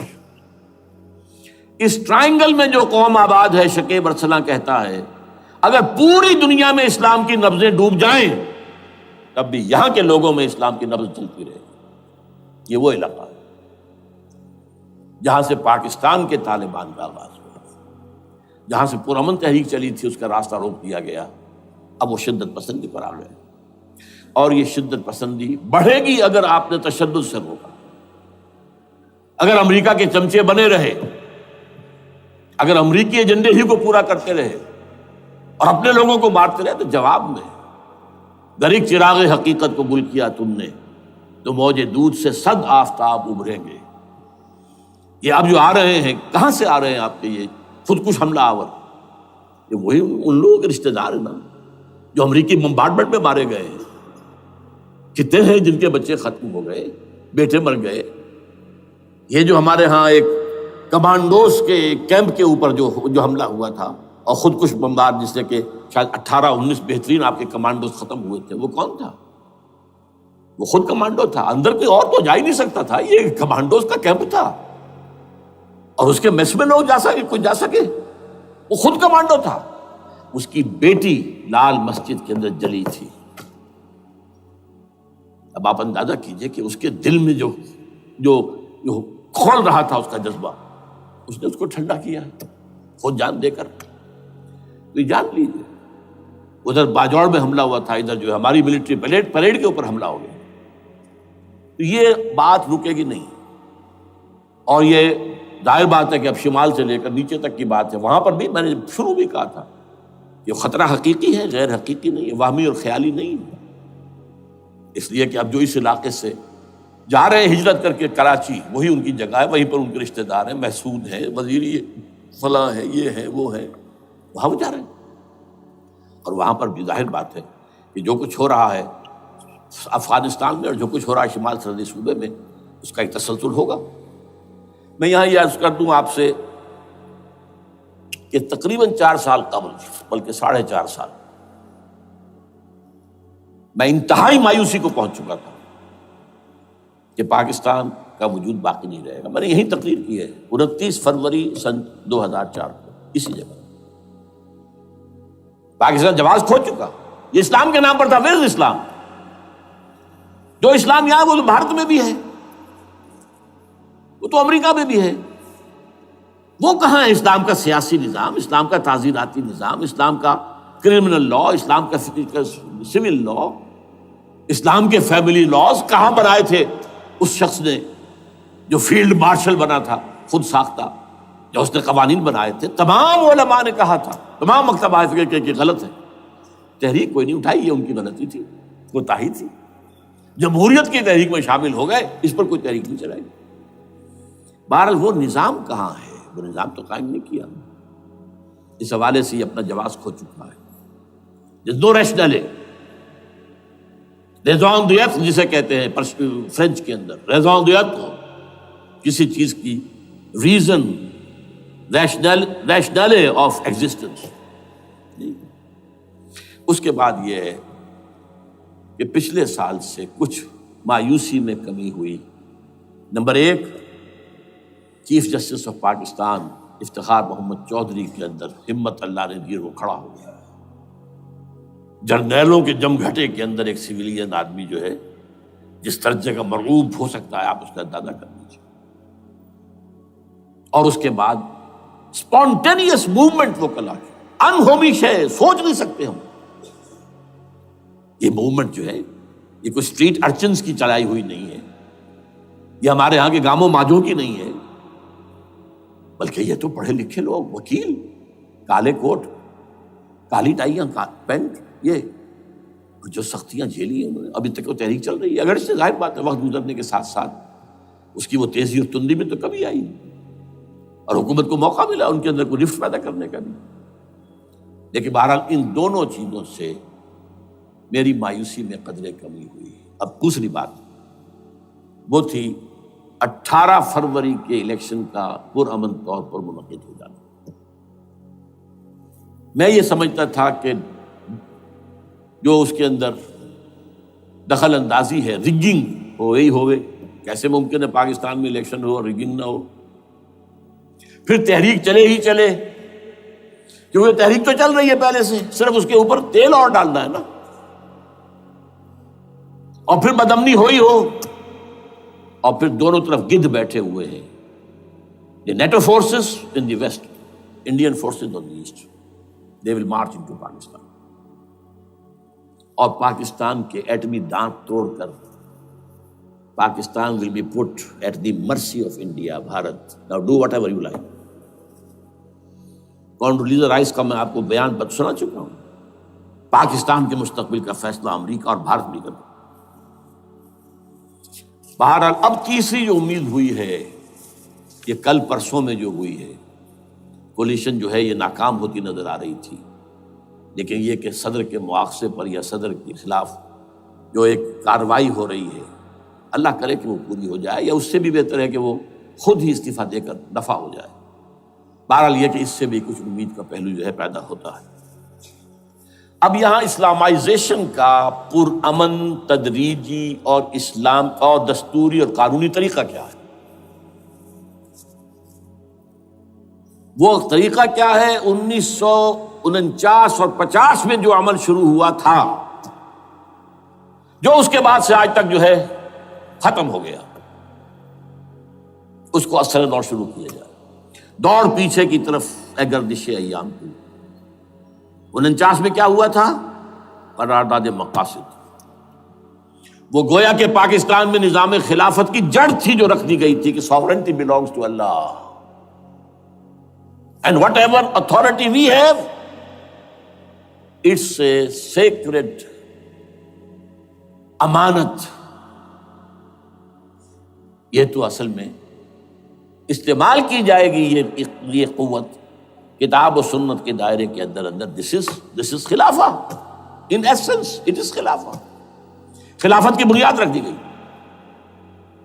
اس سے پہلے 48 میں سن 47 کی ایک تقریر کی وجہ سے جو غلط فہمی پیدا ہوئی تھی قائد اعظم کی 11 اگست کی، اس کا انہوں نے کراچی کی ہائی کورٹ بار ایسوسیشن میں جا کے کہہ دیا تھا، کچھ لوگ شرارت کے ساتھ یہ پروپیگنڈا کر رہے ہیں کہ پاکستان میں دستور شریعت پر مبنی نہیں ہوگا، یہ فتنہ ہے، غلط کہہ رہے ہیں، نفی کر دی تھی۔ اب یہ دوسری بات ہے کہ اندھوں کے اندھے جو ہیں وہ اس 11 اگست کی تقریر کو لیے پھرتے ہیں، اس کے ایک جملے کو، اور یہ اتنی کھلی بات جو کی شریعت کا لفظ، شریعت، پاکستان کا دستور جو سمجھتا ہے کہ شریعت پر نہیں مبنی ہوگا وہ غلط کہتا ہے، وہ شریر ہے، شرارت پیدا کر رہا، یہ قائد اعظم کے الفاظ۔ بہرحال اس کے بعد ایک عمل کیا ہوا تھا سن 50 میں، یہاں کے سیکولر عناصر نے ایک بڑا شور مچایا، کس کا اسلام لاؤ گے؟ شیعہ کا، سنی کا، دیوبندی کا، بریلوی کا، وہابی کا، کس کا اسلام؟ اللہ تعالیٰ غریق رحمت کرے ان بزرگوں کو، پاکستان کے تمام مذہبی مکاتب فکر کی ٹاپ کی قیادت جمع ہو گئی کراچی میں، شیعہ بھی، اہل حدیث بھی، بریلوی بھی، دیوبندی بھی، 31 علماء، جماعت اسلامی بھی، مولانا مودودی بھی اس میں تھے۔ انہوں نے 22 پرنسپلز ایگریڈ اپون، دستور بنانے کے لیے یہ 22 پرنسپلز ہیں، حاضر ہیں، بناؤ دستور۔ اب کوئی دلیل نہیں رہی، کوئی عذر نہیں رہا، تمام مکاتب فکر کے لوگ جمع۔ بعد میں ہوا کیا ہے، اس میں کس کا کتنا رول ہے، یہ بڑی درد بھری داستان ہے، میں اس وجہ کو چھیڑنا نہیں چاہتا۔ حاصل کیا ہے، وہاں سے ہمارا پروسیس ڈیریل ہوا، کچھ اپنوں کے کیے، کچھ بیرونی دباؤ کے تحت۔ قرارداد مقاصد کی سزا دی گئی لیاقت علی خان کو، تم نے پاس کرائی ہے۔ اسے ایسے قتل کیا گیا کہ سراغ تک نہیں ملا کہ کس نے قتل کیا۔ یہ ایسے تو نہیں ہوتا، اس میں پیچھے بڑے بڑے کریکٹرز، بڑے بڑے کردار۔ اب اس کے بعد وہ عمل کیسے شروع ہو؟ ضیاء الحق نے جو ایک ادارہ قائم کیا تھا فیڈرل شریعت کورٹ، اصولی اعتبار سے بہترین قدم تھا۔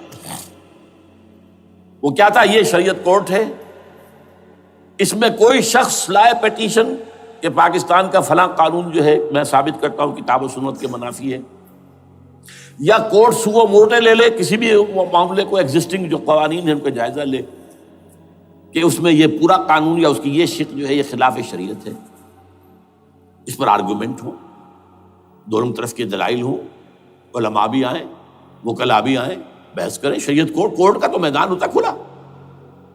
بالآخر اگر کورٹ فیصلہ دے دے کہ ہاں یہ ایگزسٹنگ قانون یا جو قانون قابل زیر غور ہے بننے جا رہا ہے یہ خلاف شریعت ہے یا جزوً شریعت کے خلاف ہے، تو وہ اسے کینسل کر دے گا اور کہہ دے گی کورٹ کہ اگر یہ مرکزی معاملہ ہے تو مرکزی حکومت، صوبائی معاملہ تو صوبائی حکومت اتنی مدت میں 3 4 6 مہینے کے اندر اندر اس کی آلٹرنیٹ لیجسلیشن کر لے، جیسے ہی مہلت ختم ہوگی یہ قانون ڈیفنکٹ ہو جائے گا۔ اصولی اعتبار سے اس سے زیادہ صحیح اسکیم کوئی نہیں سوچ سکتا، آج بھی میں قائل ہوں۔ لیکن یہ بدبختی تھی اس شخص کی، ضیاء الحق کی، اس کو بالکل غیر مؤثر کر دیا۔ 2 ہتھکڑیاں پہنا دی، 2 بیڑیاں پہنا دی۔ کانسٹیٹیوشن آف پاکستان آپ کے دائرۂ کار سے خارج ہے، یہ سیکریٹ کاؤ ہے، ہاتھ نہ لگانا۔ جو جوڈیشل پروسیجرل لاز ہیں، ضابطۂ دیوانی، ضابطۂ فوجداری، یہ بھی تمہارے دائرے سے خارج ہے۔ مالی معاملات 10 سال تک خارج، اور فیملی لاز مستقل خارج۔ انا للہ و انا الیہ راجعون۔ اب کرنے کا کام کیا ہے؟ نمبر 1، فیڈرل شریعت کورٹ کے دائرے پر جو تحدیدات ہیں، لیمیٹیشن ختم کی جائیں یکسر۔ نمبر 2، اس کا سٹیٹس کم سے کم ہائی کورٹ کے درجے کا ہونا چاہیے۔ نمبر 3، اس میں جید علماء کو لا کر بٹھایا جائے، ان کی میجورٹی ہونی چاہیے، وکلاء بھی ہوں، جدید تعلیم کے جدید قانون کے جاننے والے، لیکن علماء بھی ہوں۔ اگر آپ جید علماء کو لے آئیں گے تو پھر وہ جو عام مولوی ہے بیچارہ، وہ جو پوری طرح نیم خواندہ ہے یا نیم تعلیم یافتہ ہے، یا ہمارا عام آدمی ہے جو طالبان کے انداز کے اندر وہ شدت پسندی پر آ گیا ہے، اسے یہ اندازہ نہیں ہے کہ دین میں اہمیت کس شے کی اول ہے، پھر دوسری کون سی ہے، ثانوی شے کون سی ہے۔ اب اس کے بجائے علماء، جدید علماء، تمام جو ہے مسالک کے علماء اس میں شامل کیے جائیں۔ اس کے فیصلوں پر نظر ثانی کا کھلا موقع ہونا چاہیے، ایک دفعہ عدالت فیصلہ کر دے، نظر ثانی کا موقع ہونا چاہیے۔ اور کسی شہری کی طرف سے پیٹیشن آئے یا سو موٹو، وہ جائزہ لے اور ایک ایک کر کے قوانین جو ہے غلط ختم، ان کی جگہ پر لیجسلیشن پارلیمنٹ ہی کرے گی یا صوبائی اسمبلی کرے گی۔ کورٹ کا کام لیجسلیشن نہیں ہے۔ وہ یہ کہہ سکتا ہے کہ یہ بھائی یہ معاملہ جو ہے شریعت سے تجاوز کر گیا ہے، یا فلاں جو قانون تم بنانے چلے اس کی یہ شق جو ہے شریعت کے خلاف ہے، بس فیصلہ یہ دے گی۔ ظاہر بات ہے لیجسلیشن اس کا کام نہیں، لیجسلیشن جو کرے گی آپ کی نیشنل اسمبلی کرے گی، آپ کی صوبائی اسمبلی کرے گی، لیکن وہ اس کا متبادل قانون لے آئیں اور پہلا قانون ختم ہو جائے گا۔ اچھا، اس عرصے کے دوران جو کونسل آف اسلامک آئیڈیالوجی پر ارب روپیہ خرچ ہوا ہے، اس کی رپورٹوں کے انبار لگ گئے ہیں، کسی ایک سفارش کو بھی آج تک پارلیمنٹ میں پیش نہیں کیا گیا، اور اس میں جید علماء رہے ہیں اور تمام مکاتب فکر کے علماء رہے ہیں۔ ان کی رپورٹوں کو رفتہ رفتہ پارلیمنٹ کے سامنے لایا جائے اور ان کے ذریعے سے نئی قانون سازی کی جائے۔ اگر آپ یہ قانونی دستوری راستہ کھول دیں گے اور تدریجاً اس طریقے سے Islamisation of laws of Pakistan ہو جائے تو ظاہر بات ہے کہ پھر جو دہشت گرد ہیں، دہشت پسند ہیں، جن کو آپ خطرہ کہہ رہے ہیں، خطرہ، طالبان آنند، طالبان آ گئے، طالبان آ رہے ہیں، اب ڈرو اور بچو اور مقابلے کی تیاری کرو اور اسلحہ تیار کرو، اگر یہ کام کریں گے تو پھر ظاہر بات ہے کہ وہ تو فساد ہوگا، اور فساد کا نتیجہ کیا نکلے وہ اللہ ہی بہتر جانتا ہے۔ لیکن یہ پروسیس جو میں نے بیان کیا ہے، اگر اس پر عمل ہو جائے تو یہ وہ پروسیس ہے جسے جنرل حمید گل نے کہا تھا کہ اگر ایسا ہو جائے تو یہ سافٹ ریولوشن ہوگا، بغیر تشدد کے، بغیر کسی اور کے، اگر نیت ٹھیک ہے، اور اگر یہ واقعی جیسے قائم علی شاہ نے سمجھ لیا ہے اور جیسے کہ ذوالفقار مرزا نے سمجھ لیا ہے، اسلامائزیشن اگر اس کو سب سمجھ لے، زرداری بھی سمجھ لے اور نواز شریف بھی سمجھ لے اور سب سمجھ لے، تو ظاہر بات ہے کہ پھر کسی توڑ پھوڑ کے بغیر، کسی اور بدامنی کے بغیر، کسی تشدد کے بغیر اسلامائزیشن یہاں ہو جائے تو سب کے دل خوش ہو جائیں گے، اور یہ سارا جو بھی تشدد ہے، یہ دہشت گردی ہے، اس کے راستے بند ہو جائیں گے۔ اگر ایسا نہیں کرتے تو غیر تعلیم یافتہ یا نیم تعلیم یافتہ، جن کو کوئی پورا تصور نہیں ہے، نہ دنیا کے حالات کا علم ہے، نہ شریعت کے جو اصل مصادر اور منابع ہیں، اصل سورسز، ان تک رسائی ہے، بس کچھ چیزیں سن رکھی ہیں۔ یہ تو معلوم ہے انہیں کہ داڑھی رکھنی ہے، سنت ہے، لیکن یہ کہ یہ فرض تو نہیں ہے بھائی، پھر اس کی کوئی خاص مقدار تو معین نہیں ہے، یہ تو نہیں جانتے۔ ویڈیوز ہیں، آڈیوز ہیں، ان میں گانے ہیں، اس میں آپ کو معلوم ہے کہ عریانیت ہے، جو بھی ویڈیوز ہیں، اور وہ تو ان کو جلائیں گے ان کی دکانوں میں۔ آپ تعلیم دے رہے ہیں لڑکیوں کو، وہ جانتے ہیں جو تعلیم آپ دینا چاہتے ہیں، آپ تو ڈانس کی تعلیم کو بھی وہاں پر نافذ کر رہے ہیں، آپ نے تو تعلیم کا شعبہ ہی دے دیا اسماعیلیوں کے ہاتھ میں، لہذا ان کا تو رد عمل ہوگا، ہوئے۔ اس کا راستہ اگر روکنا ہے تو اس پروسیس سے جو میں نے بیان کر دیا ہے، جس کو میں بیان کر رہا ہوں نہ معلوم کب سے، نواز شریف صاحب، ان کے والد میاں محمد شریف صاحب مرحوم، اور شہباز شریف صاحب اور عباس شریف صاحب چاروں میرے پاس آئے تھے، 2 دفعہ آئے تھے، اور میں نے یہ ترمیمی بل پیش کیا تھا جس کے آئٹم میں نے آپ کو گنوا دیے۔ بہرحال نہیں کیا کچھ انہوں نے، لیکن یہ کہ اگر یہ نہیں کریں گے تو یہ کہ دوسری طرف یہ سمجھ لیجئے اس وقت پاکستان کے دینی مدرسوں میں شدید تحریک چل رہی ہے۔ لال مسجد یہ ایک سمبل بن چکا ہے، یہ ایک علامت ہے، اور یہ ملیٹنسی کی طرف بہت بڑی تعداد میں، خاص طور پر جو طالب علم ہیں عربی مدارس کے، طالبان کی سورس یہی تو ہے نا، یہی تھے جن سے کہ افغانستان میں طالبان ابھرے تھے اور یہیں سے پاکستان کو ابھر رہے ہیں۔ ان کے اندر شدید لہر ہے، اور کوئی بہت بڑا فساد ہو گیا اگر خدا نہ خواستہ تو that will be the end of Pakistan. اس سے بچنا ہے تو وہ راستہ اختیار کریں جو میں نے بیان کر دیا ہے، جو میں سال سے بیان کر رہا ہوں۔ دستور کا ترمیمی بل بنا کر دیا ہے، اسے عام بھی کیا ہے۔ البتہ اس عرصے میں ظاہر بات ہے کہ ہم کیا کریں گے، ہمارا کوئی پروگرام کسی ملیٹنسی کی طرف جانے کا نہیں ہے، ہم اسے مفید نہیں سمجھتے بلکہ مضر سمجھتے، یہ کاؤنٹر پروڈکٹیو ہے۔ ہمارے سامنے پروگرام کیا ہے؟ سے نکاتی پروگرام، بڑے پیمانے پر دعوت ایمان بذریعہ قرآن، نمبر 1۔ میری تمام سرگزشت کھوئے ہوئوں کو جستجو، میری سرگزشت جو ہے 50 سال سے اسی میں ہے، قرآن کا پڑھنا، پڑھانا، سیکھنا، سکھانا، عام کرنا، اور الحمدللہ ایک بڑی ٹیم تیار کر دی ہے میں نے اللہ کے فضل سے، جو یہ کام کر رہی ہے۔ دعوت ایمان بذریعہ قرآن، اور جو ایمان واقعتاً لے آئیں، جس کا ثبوت ہوگا شریعت پر عمل، جس چیز پر عمل کیا جا سکتا اور نہیں کرتے تو آپ مجرم۔ ہاں ظاہر بات ہے اس سے ایک حصہ ایسا ہے جس پر آپ عمل نہیں کر سکتے جب تک کہ نظام نہ بدل جائے۔ چور کا ہاتھ میں نہیں کاٹ سکتا، آپ نہیں کاٹ سکتے، لیکن جتنے پر عمل ممکن ہے اس پر عمل۔ ایسے لوگوں کو آرگنائز کیا جائے، بیعت کا نظام، مسنون نظام، قرآن میں معصور، مسنون، منصوص، یہ سارا نظام اس کی بنیاد۔ ایک آدمی کا، وہ آدمی کہے کہ بڑھو تو بڑھو، وہ کہے کہ رک جاؤ تو رک جاؤ۔ نمبر 3، ان لوگوں کا تزکیہ، اور میں بتا چکا ہوں تزکیہ اور تربیت۔ تزکیہ کس بات کی؟ کوئی امنگ، کوئی ولولہ، کوئی مقصد، کوئی تمنا دل میں نہ رہے سوائے اللہ کی رضا کی۔ حکومت مطلوب نہ ہو، اقتدار مطلوب نہ ہو، مال و دولت مطلوب نہ ہو، اللہ کی رضا اور آخرت کی فلاح۔ ہر تمنا دل سے رخصت ہو گئی۔ حضرت مجذوب کا مصرع، اب تو آجا، اب تو خلوت ہو گئی، اے اللہ تو آجا میرے دل میں، میرے دل سے ہر تمنا نکل چکی ہے، خلوت ہے۔ اور تربیت کس کی؟ کہ تیاری ہو جائے اس بات کی کہ تن من دھن سب لگا دیں گے، جان بھی دے دیں گے جب موقع آئے۔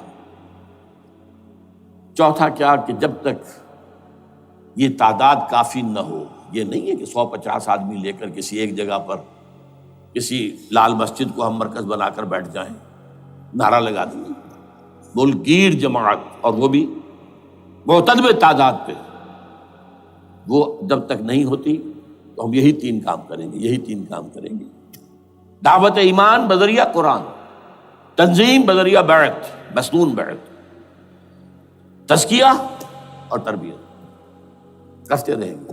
بانشہ درویشی در ساز دمادم زن، یہی کام کرتے رہو، نو ملیٹنسی، نو الیکشنز۔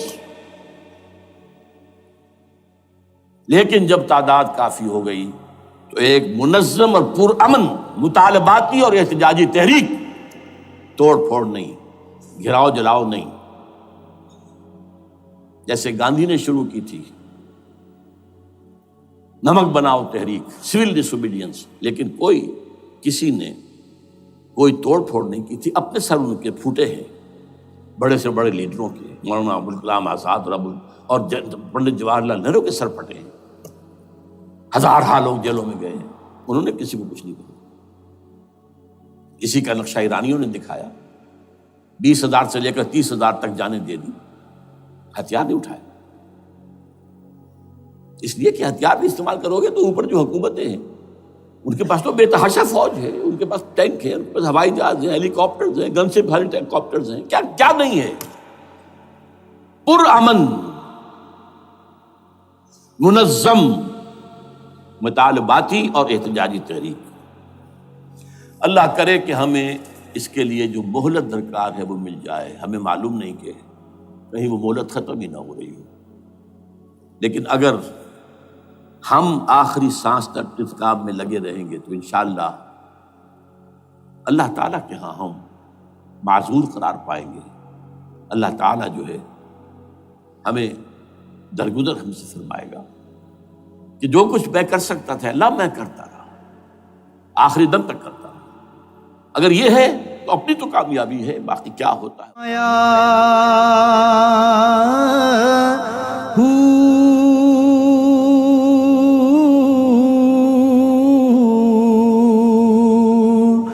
نام بھج مسیح تی وڑیا، نا تسبیح